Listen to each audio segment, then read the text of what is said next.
वर्णिवेशरमणीय दर्शनं मन्दहासरुचिराननाम्बुजं पूजितं सुरु नरोत्तमैर्मुदा धर्मनन्दनमहं विचिन्तये। असतो मा खड्गमय तमसो मा ज्योतिर्गमय मृत्युर्मा अमृतं गमयः। ओम शांति शांति शांति। अस्मद्गुरुसमारम्भां नाथयामुनमध्यमां लक्ष्मीवल्लभपर्यन्तां वंदे गुरु परंपरा।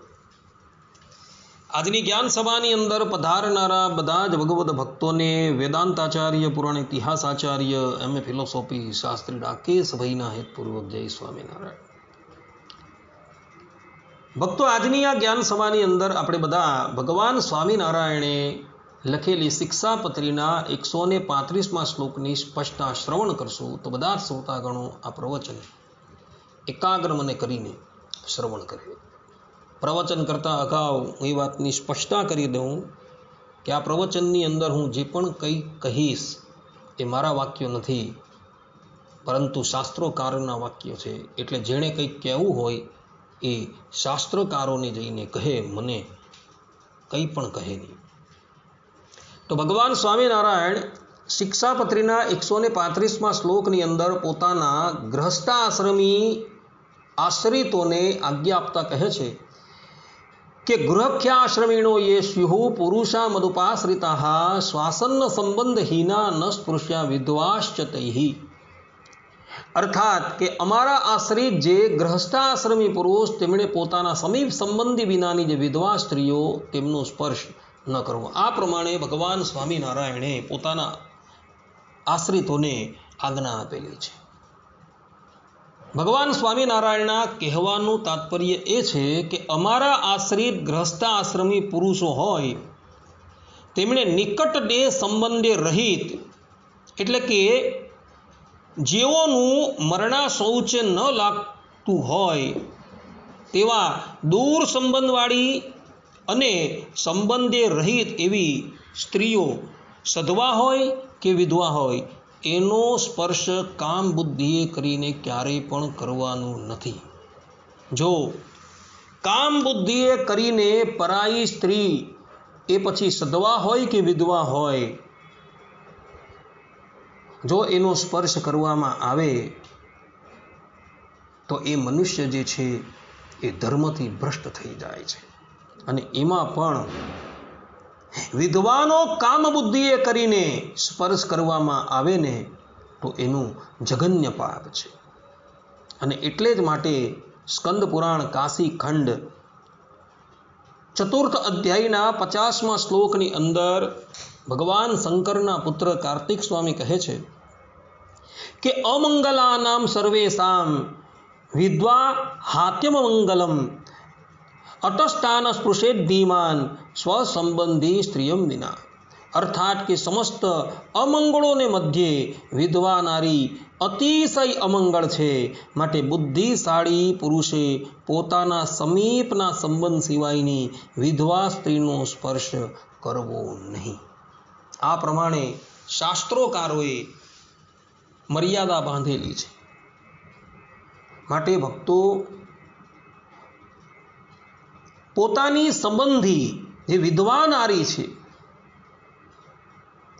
એ સિવાયની દૂર સંબંધવાળી વિધવા નારી હોય કે સંબંધે રહિત વિધવા નારી હોય એનો ક્યારેય પણ જાણે અજાણે સ્પર્શ કરવાનો નથી।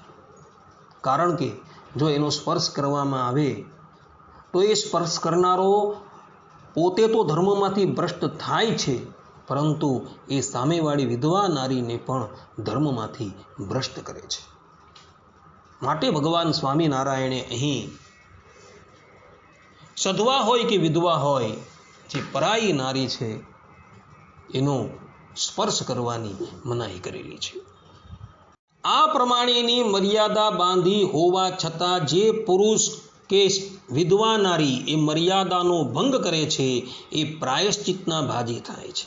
જેમ કે સત્સંગી જીવનના તૃતીય પ્રકરણના 25મા અધ્યાયના 14 થી 22મા શ્લોકની અંદર ભગવાન સ્વામિનારાયણ કહે છે કે અજ્ઞાનાદ વિધવા સ્પર્શે જાતે સ્નાયાત પુમાંસ્તસા જ્ઞાનાચેતરી કુર્યાત્તામ એકૈકમ તા ઉપોષણમ યદિ બુદ્ધયા કૃષેત કામાદ વિધવા પુરુષમ ક્વચિત તદા તુ નિષ્કૃતિસ્તસ્યાઃ શાસ્ત્રેષુ દ્વિવિધાદિતા રહસી સ્પર્શમાત્રે તુ દિનદ્વયમ ઉપોષણમ તાડ્રક સ્પર્શે જનૈર્જ્ઞાતે કાર્યમ ચાંદ્રાયણમ વ્રતમ એતામ યા નિષ્કૃતિમ નારી ન કુર્યાદ વદ્યનાદરાત કાય ક્લેશ ભયાદ્વાસા પ્રાપ્નુયાદા પદમ વૃષમ પ્રાપ્ય સાપ યશોત્રાપી મૃત્વાથ યમયાતનાઃ ભુક્ત્વા નિરુદકેરણ્યે પિશાચી સ્યાત ક્ષુધાકુલા અટસ્પૃશેદ્યઃ પુરુષઃ કામાદ બુદ્ધયા વિભર્તુકામ તસ્યાપી નિષ્કૃતિઃ પ્રોક્તા પૂર્વવદ વિવિધૈવ હિ સ્પર્શે જનેર અવિદેતે દિનદ્વયમ ભોજનમ વિદિતે તુ યથાશાસ્ત્રમ કાર્યમ ચાંદ્રાયણમ વ્રતમ ય એતત નૈવ કુર્વીત પ્રાયશ્ચિત્તમ પુમાન કૃધિઃ સો અત્રૈવાપ્નોત્યપયશો મૃત્વા ચ યમયાતનાઃ તતો અયુતમ સવર્ષાણિ પિશાચઃ સ્યાદ ક્ષુધાકુલઃ વીણમૂત્રરક્તમાંસાસી વને ધાવન નિતસ્તતઃ. અર્થાત અજાણતાથી વિધવાનો સ્પર્શ થાય તો પુરુષ પહેરેલા વસ્ત્રે સહિત સ્નાન કરે. અજાણતાથી પુરુષનો સ્પર્શ થાય તો વિધવા વસ્ત્રે સહિત સ્નાન કરે. જો જાણી જોઈને પરસ્પર સ્પર્શ કરે તો બંને વિધવા સ્ત્રી તથા પુરુષ એક ઉપવાસ કરે. જો વિધવા બુદ્ધિપૂર્વક કામ ભાવથી કદાચિત કામ ભાવે વર્જિત એવા પુરુષનો સ્પર્શ કરે ત્યારે તો એ વિધવાને કરવાનું પ્રાયશ્ચિત શાસ્ત્રમાં 2 પ્રકારનું કહ્યું છે. તેમાં એકાંત સ્થળમાં બુદ્ધિપૂર્વક કામ ભાવથી કેવલ સ્પર્શ થયો હોય તો વિધવા 2 દિવસ ઉપવાસ કરે. પુરુષ તો કામ ભાવે વર્જિત છે માટે 1 ઉપવાસ કરે. એમ જાણી લેવું. પોતે કરેલો તેવો સ્પર્શ માત્ર જો જનોના જાણવામાં આવ્યો હોય તો વિધવા ચાંદ્રાયણ વ્રત કરે. પુરુષ તો 2 ઉપવાસ કરે એમ જાણી લેવું. જે નારી આ પ્રાયશ્ચિતને અનાદરથી કે કાય ક્લેશના ભયથી ન કરે તો તે અત્યંત આપદાને પામે. કઈ આપદાને પામે તે કહે છે તે નારી આ લોકમાં મહા અપયશને પામીને પછી મરીને પણ યમ યાતનાઓ ભોગવીને જળ વિનાના મહાવનમાં ક્ષુધાતુર પિશાચણીના જન્મને પામીને 10,000 વર્ષ પર્યંત મહાક્લેશને અનુભવશે. અને જે પુરુષ બુદ્ધિપૂર્વક કામભાવથી કામ ભાવે વર્જિત વિધવાનો સ્પર્શ કરે તેને પણ પ્રથમની પેઠે 2 પ્રકારનું પ્રાયશ્ચિત કહ્યું છે. બુદ્ધિપૂર્વક કામ ભાવથી પોતે કરેલો વિધવા સ્પર્શ એકાંત સ્થળમાં થયેલો હોવાથી જો જનોના જાણવામાં ન આવ્યો હોય તો પુરુષે 2 ઉપવાસ કરવા. વિધવા તો કામ ભાવે વર્જિત છે માટે 1 દિવસ ઉપવાસ કરે એમ જાણી લેવું. તેવો વિધવા સ્પર્શ જો જનોના જાણવામાં આવ્યો હોય તો પુરુષ યથાશાસ્ત્ર ચાંદ્રાયણ વ્રત કરે. વિધવા તો 2 ઉપવાસ કરે એમ જાણી લેવું. કુબુદ્ધિ જે પુરુષ આ મેં કહેલા પ્રાયશ્ચિતને ન કરે તે આ લોકમાં અપયશને જ પામે છે અને મરીને યમયાતનાને પામે છે. તે પછી તે પુરુષ 10,000 વર્ષ પર્યંત ક્ષુધા, વિષ્ઠા, મૂત્ર, રુધિર અને માંસને ભક્ષણ કરનારો નિર્જળ વનમાં અહીં તહીં દોડાદોડ કરતો પિશાચ થાય છે. કહેવાનું તાત્પર્ય એ છે કે જે પણ કોઈ મનુષ્ય જાણે કે અજાણે જો વિધવાનો સ્પર્શ કરી દે કે વિધવા નારી જાણે કે અજાણે કોઈ પુરુષનો સ્પર્શ કરી દે એણે ભગવાન સ્વામિનારાયણે બતાવેલા આ પ્રમાણેના પ્રાયશ્ચિત કરવાના છે.